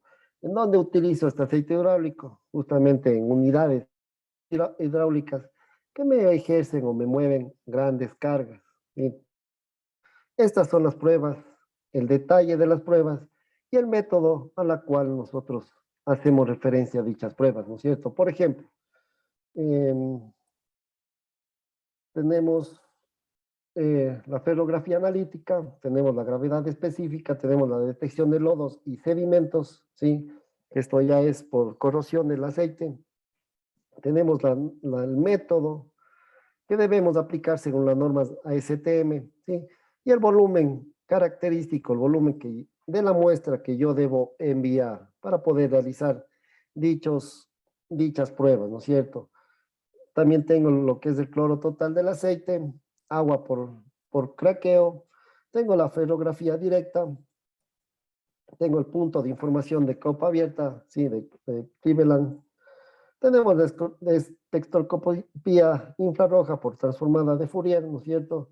Tenemos la cromatología de gases, y esto de aquí, como le dije, son la medida de dilución de los combustibles en el aceite, ¿sí? Por lo tanto, de acuerdo a los gases que encontremos en el aceite, podemos encontrar diferentes tipos de fallas. También es aplicado a lo que es justamente a la hidráulica. Tenemos cromatología de gases, ¿no es cierto? Medida del glicol, lo que es el refrigerante, contaminación del aceite. Tenemos el ISP, que es una 24, que es una espectroscopía de plasma de acoplamiento inductivo. Tenemos el agua por Carl Fisher. Tenemos la cuantificación o la partícula. Cuantifica las partículas metálicas, ¿no es cierto? Pieza, el ISO 4406, que ya nos indica qué código de limpieza debe tener el aceite para que cumplan justamente con los requerimientos del fabricante, ¿sí? Entonces, todos los elementos deben contener este código de limpieza, por lo tanto, nosotros podemos saber o verificar a través de esta prueba si estamos cumpliendo con ese código de limpieza, ¿sí? El MPT, que describe las partículas encontradas, ¿sí? Tenemos el RFS, que nos encuentra metales gruesos, y el RP-BOT, ¿no es cierto?, que es la medida de niveles del inhibidor de oxidación, ¿sí? En aceite para turbinas. Tenemos asimismo que es el azufre por fluorescencia, tenemos el azufre por fluorescencia por rayos X y ultravioleta. Tenemos el tanque, es de la medida de acidez del aceite. Sí, tenemos el TBN, que es la medida de reserva alcalina del aceite. Tenemos el B100, que es la viscosidad cinemática a los 100 grados centígrados. Tenemos el B100FE, que es la viscosidad cinemática a los 100 grados centígrados. En resultados en centistock, ¿no es cierto? El freón. Tenemos el B40, que es la viscosidad a los 40 grados centígrados, resultados ¿no es cierto?, en centistocks. Y el B40, asimismo, F, que son los viscosidad a los 40 grados, los resultados en centistock también. Y tenemos el BCI, que es el índice de contenido del barniz. Tenemos el BI, índice, ¿sí? Que los resultados son en centistoks. Tenemos el BI también índice de viscosidad, pero los resultados están en centistok con una evacuación de freón. Y el RD, que es una rotación del disco de electrodo para las partículas de metales finos, hierro, cromo, plomo, cobre, estaño, aluminio, níquel, plata, silicio, titanio, boro, zinc, molibdeno, sodio, zinc y vadanio. Estas son todas las pruebas, absolutamente todas las pruebas que yo debo aplicar para poder verificar la condición, sí, la condición de mis sistemas hidráulicos. ¿Sí? Como es característico del curso, pues también daremos una introducción o la consideración del diseño del sistema hidráulico, la presión y el tipo de aceite aplicar en este tipo o en estas aplicaciones específicamente, ¿no es cierto? Sistemas hidráulicos. ¿Qué hacen los sistemas hidráulicos? Pues transforman y transmiten la energía mecánica rotacional, ¿sí? Para realizar un trabajo. Pero ¿cómo lo realiza? Pues justamente nosotros tenemos un tanque de retorno, ¿sí? Un tanque de retorno donde el aceite está a una temperatura, perdón, bueno, sí, a una temperatura ambiente y a una presión atmosférica, ¿no es cierto?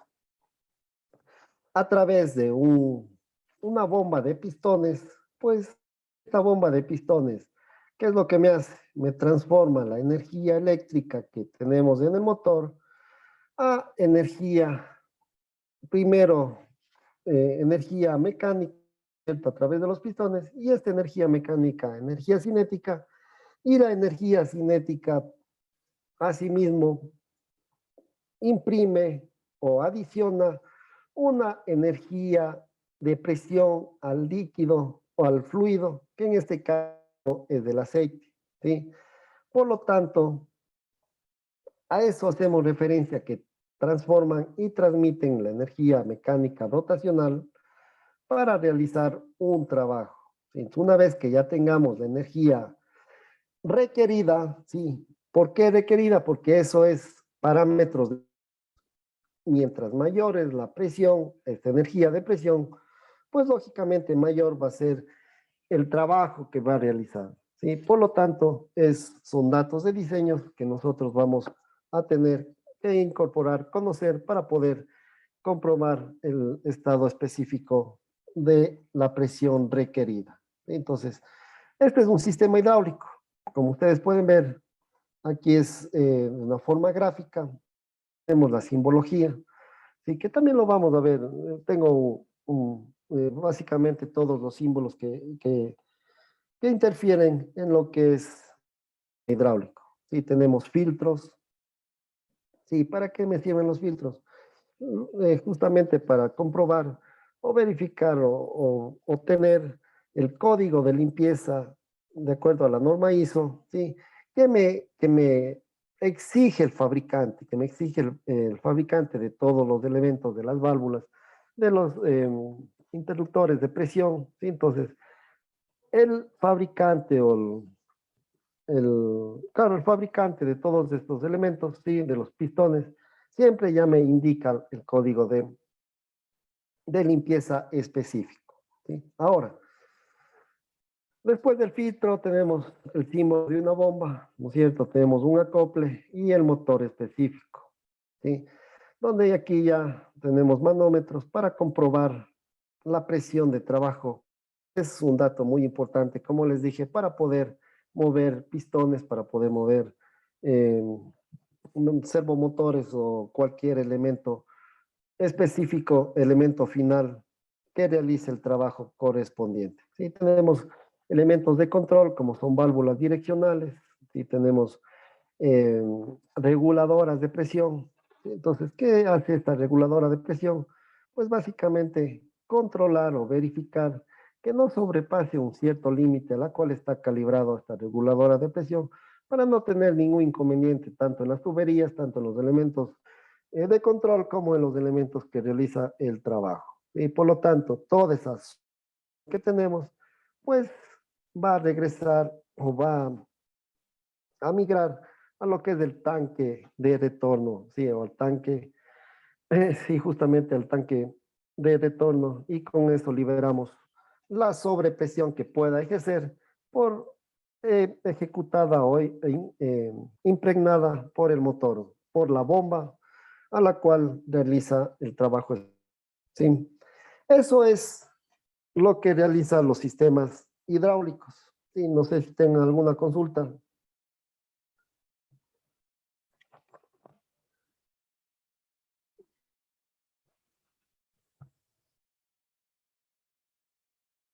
Aplicaciones ¿dónde hay la hidráulica industrial?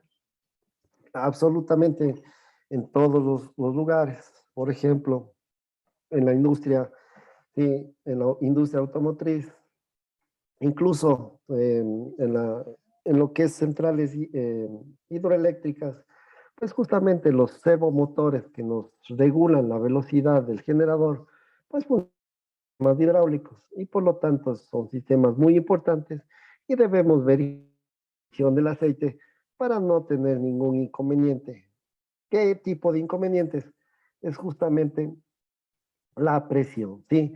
Haciendo una analogía, la presión pues es la fuente, ¿sí? La fuente de energía que requiere para realizar ciertos trabajos. Es igual que la energía eléctrica, ¿no es cierto? La energía eléctrica debe tener una cierta sea voltaje o corriente o potencia para poder realizar o verificar o realizar los trabajos correspondientes respecto a la energía que se requiere, ¿no es cierto? De igual forma, los sistemas hidráulicos de energía primaria es la energía de presión, y esto es lo que debemos requerir, es lo que debemos controlar para realizar el científico. Sí, aplicaciones donde hay hidráulica móvil, pues como ustedes pueden ver en el gráfico, tenemos válvulas, bombas y válvulas, ¿sí? El control y la que impregna justamente, tenemos paquete de poder hidráulico, tenemos distribuidor rotatorio, ¿sí? Tenemos conectores de fluidos, tenemos compartimientos giratorios, ¿sí? Tenemos control electrónico y los cilindros y los actuadores, pues justamente lo que tenemos en la hidráulica móvil. Comparación con otras formas de energía, sí, la fuente de energía, el accionamiento, en lo que es la hidráulica, ¿qué tipo de energía, no es cierto? De acuerdo a la fuente de energía, tenemos motor eléctrico, tenemos motor de combustión o los actuadores hidráulicos. En lo que es en la neumática, ¿sí? Tenemos motores eléctricos, motores de combustión, recipientes, ¿no es cierto? Las fuentes de energía para producir energía hidráulica, energía neumática, energía eléctrica, energía mecánica. ¿Sí? ¿Qué fuentes yo puedo aplicar? Para la eléctrica, ¿sí? Una red o las baterías. Y para la mecánica, pues motor eléctrico, motor de combustión, por peso, fuerza elástica o resorte.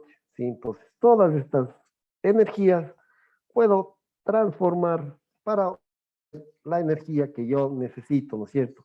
Tanto hidráulica por medio de la presión neumática, asimismo por la presión del aire, la eléctrica, sí, por el voltaje, la intensidad, y la mecánica por los ejes que puede transportar.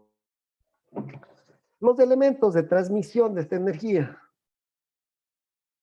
sí, tenemos tuberías y mangueras, la forma en la que transportamos esa energía, en la neumática de la misma, sí, tuberías y mangueras, en lo que es la eléctrica, cables eléctricos y campo magnético, sí, es una forma de transportar la energía, y lo que es la mecánica, piezas mecánicas, palancas, ejes, etcétera.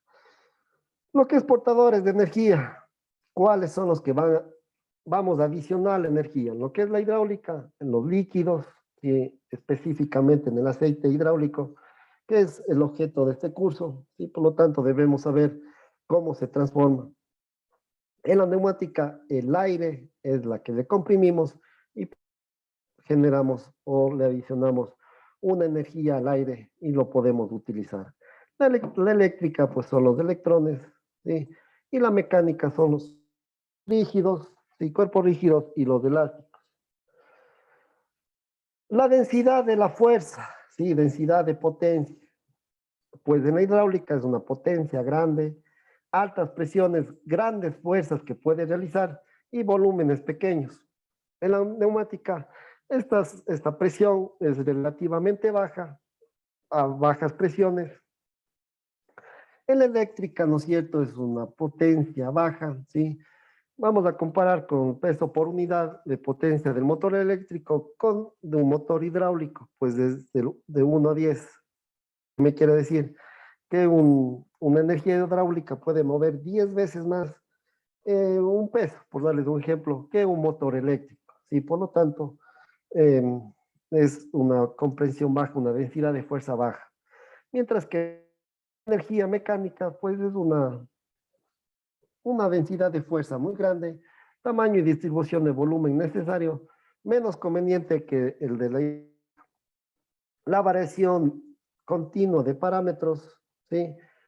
La aceleración, retardos, pues en la hidráulica es muy buena y es controlada por la presión y caudal. En la neumática, asimismo, es buena por parámetros de presión y caudal.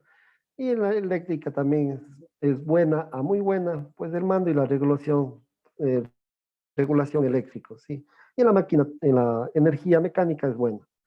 Tipos de movimiento, accionamientos, ¿sí? ¿Qué movimientos puede realizar? Pues en la hidráulica puede ser movimiento lineal y rotatorio, fácilmente alcanzable por un cilindro hidráulico o un motor hidráulico. En la neumática, de igual forma, lineal o rotatoria.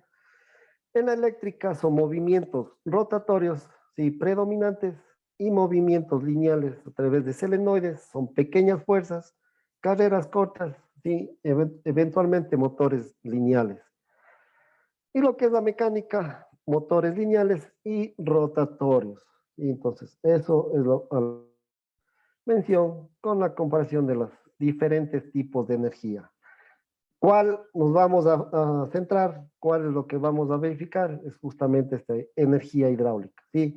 La presión a la cual nosotros vamos a ejercer. Movimiento lineal. Entonces, en la eléctrica no tenemos movimiento lineal. En la neumática hidráulica, sí. Movimiento rotatorio en los tres tipos de energía. Y la multiplicación de fuerza, pues en eléctrica y en la neumática no vamos a tener fuerza, sí en la hidráulica. Diseño de una instalación hidráulica, transformación de la energía. ¿Sí? Tenemos 4 pasos primordiales.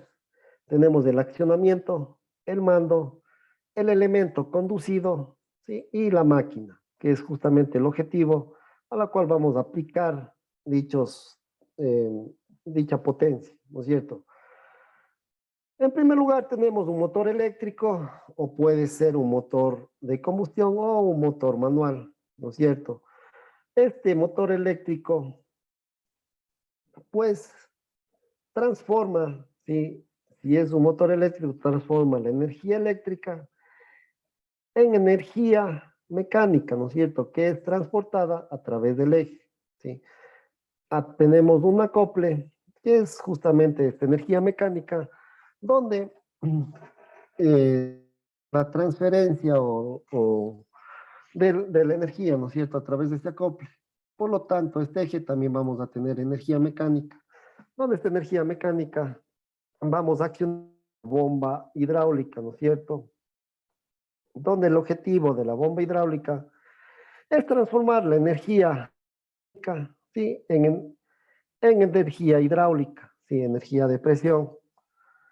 Una vez que tengamos ya esta energía hidráulica, ¿sí?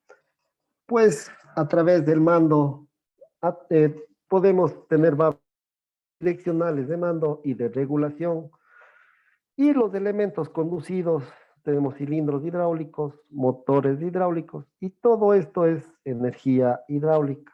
Y por último, estos cilindros, estos motores hidráulicos, a través del eje, ¿no es cierto?, transforman la energía hidráulica en energía mecánica. Y por lo tanto, ya tenemos la máquina, que es el elemento de trabajo o el accionamiento, ¿no es cierto? Eso es el ciclo o la transformación de energía. Instalaciones hidráulicas, comandos de energía, transporte de energía y varios. Estos son todos los elementos que nosotros podemos encontrar en lo que respecta a instalaciones hidráulicas, ¿no es cierto? Tenemos válvulas direccionales, válvulas proporcionales, tenemos comandos, ¿sí? Tenemos justamente bombas, eh, bombas de pistón, ¿sí? Bombas de pistón, tenemos unidades, tanques, tenemos pistones, tenemos accionamientos, es todo un conjunto para poder iniciar o poder verificar o transformar la energía. Entonces, son varios elementos, ¿sí? Bueno, en honor al tiempo, vamos a dejarlo hasta aquí en fundamentos básicos. Entonces, no sé si tengan alguna pregunta con respecto a lo que